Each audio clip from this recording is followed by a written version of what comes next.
There are 7 languages, 7 advantages of fascination. And again, this system was developed by Sally Hogshead. You can find it at howtofascinate.com.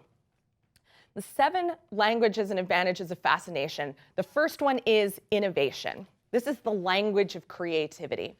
People who use innovation come up with unconventional solutions to conventional problems. They present ideas or concepts in really remarkable, unexpected ways.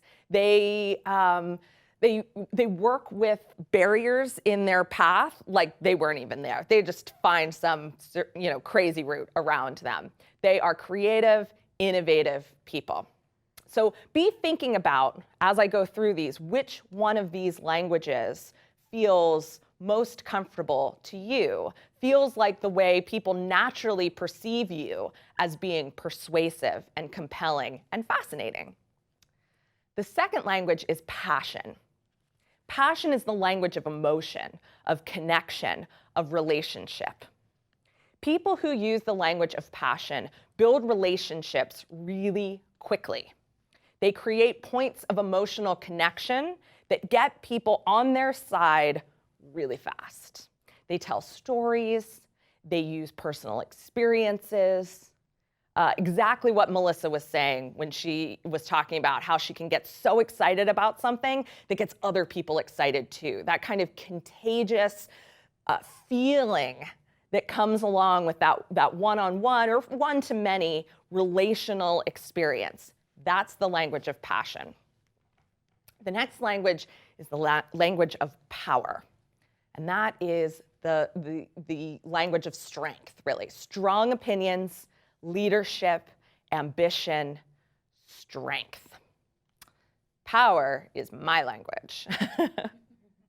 I like to stand on stage and tell you like it is, right?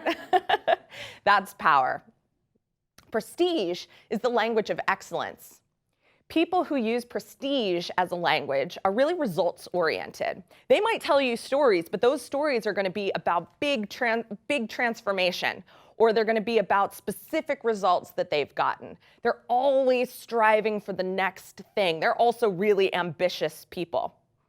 They have a high sense of noticing details. They're not necessarily people who would really identify as detail-oriented. In other words, they don't necessarily want to be working in the details, but they notice all of the details, and they want those details to be impeccable.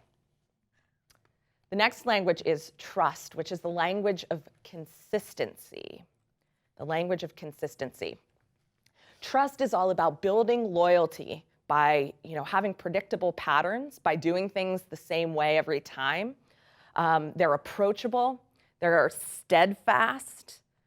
You can trust them. I mean, that one's pretty straightforward. Now, just because you don't use the trust language, just because consistency isn't your style, doesn't mean you're not trustworthy. But these people, trust people, you just trust them. All right, Mystique. A lot of my clients use the Mystique language. Mystique is the language of substance. It's the language of listening, of depth. People who use the language of Mystique might not put their opinion out there right away. They're definitely not going to stand up here and tell you how it is. What they're going to do instead is call you up on stage, ask you a few questions, and then ask you a few questions more, and dive deeper and deeper and deeper until they have that insight that pinpoints exactly what's going on for you. Mystique is the language of listening, and those people persuade as much through listening as they do through talking. It's a really unique, interesting language. I love Mystique people. And I love figuring out marketing for Mystique people, because Mystique people cannot use the normal marketing things, right? They cannot. It would be weird. It doesn't make sense, it doesn't feel natural for them, and it doesn't feel natural for their audience. So instead, we need to be creative and find new ways for them to market themselves. And then the last one is alert. This is the language of details. These are the people who identify as detail-oriented. These are the people who want to spot a problem and then just really get in there. And they're going to pick apart every little piece of that problem, examine every small detail, and repackage it up with a brilliant solution. So alert people are going to be really data-driven, really research-driven, scientific in the way they approach problems. They're fascinating people to watch. Everyone's fascinating to watch.